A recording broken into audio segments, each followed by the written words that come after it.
Karibuni sana katika siku hii maalumu ya akina baba Segerea UWAKA, na wote tunajua kwamba baba ndiyo kichwa cha nyumba. Umuhimu wa siku hii katika parokia yetu ni mkubwa sana, kwa sababu huwezi kuongelea UWAKA katika jimbo kuu la Dar es Salaam bila kutaja Segerea kama mmoja wa wahamasishaji wakubwa waanzishaji wa utume huu. Tunafahamu kwamba utume huu ulianza wakati wanaume Katoliki wa Austria huko mwaka 1922 walianza kuunda umoja wao, lakini baada ya Austria kuwa peke yao, basi mwaka 1947 Vatican iliona umuhimu wa kuanza kuweka mchakato, na ilipofika 1950 Papa Pio wa 12 aliruhusu rasmi kuanza kwa utume wanaume Katoliki duniani. Ndipo maaskofu, baadhi ya maaskofu wa Afrika, Zambia, Kenya na Ghana waliona nao waanze mchakato wa kuunda utume huu katika Afrika mwaka 1983.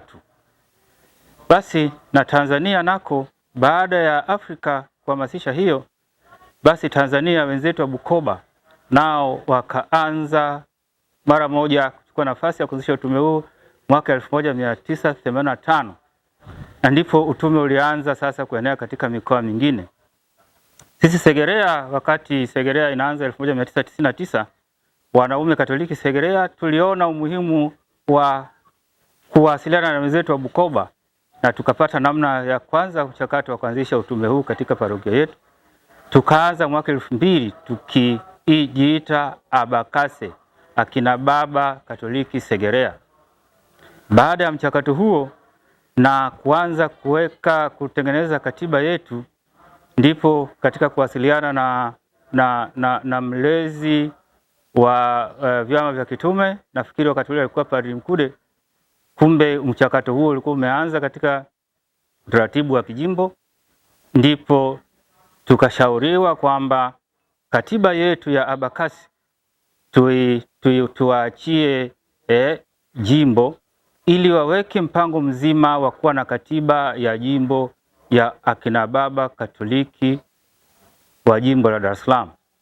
Basi ndipo sisi tulipotoka Abakasi tukasema sasa tujiite akina baba Katoliki Segerea UWAKASE. Tuliendelea na utaratibu huo na kuweka mambo mengine sawa, kutengeneza kufanya semina mbalimbali mpaka rasmi ilivyotambulika kwamba sasa wote tunakuwa katika mwamvuli mmoja wa UWAKA jimbo. Kwa hiyo utaona kwamba kichocheo mojawapo ya parokia iliyochochea ukuaji wa utume na uanzishaji wa utume huo katika jimbo la Dar es Salaam ni Segerea. Na tunapotimiza miaka hii, basi tunayo kila sababu ya kujivunia, tunayo kila sababu ya kujiona kwamba tumechukua jukumu ambalo kanisa linahitaji ili tushiriki katika maendeleo ya kuinjilisha na kanisa kwa jumla. Kwa hiyo karibuni sana katika tukio hili muhimu, na Segerea tuko kifua mbele kama wachochezi wakubwa waanzishaji wa utume huu katika jimbo letu la Dar es Salaam. Akina mama, akina vijana na kila kitu, basi yote yatakayoandaliwa ni kwa utukufu wake, na tuweke kumbukumbu sawa kwamba bado tuna kazi kubwa kama akina baba kufanya. Karibuni sana, karibuni sana. This is Mbogi TV. Habari, kazi na sala.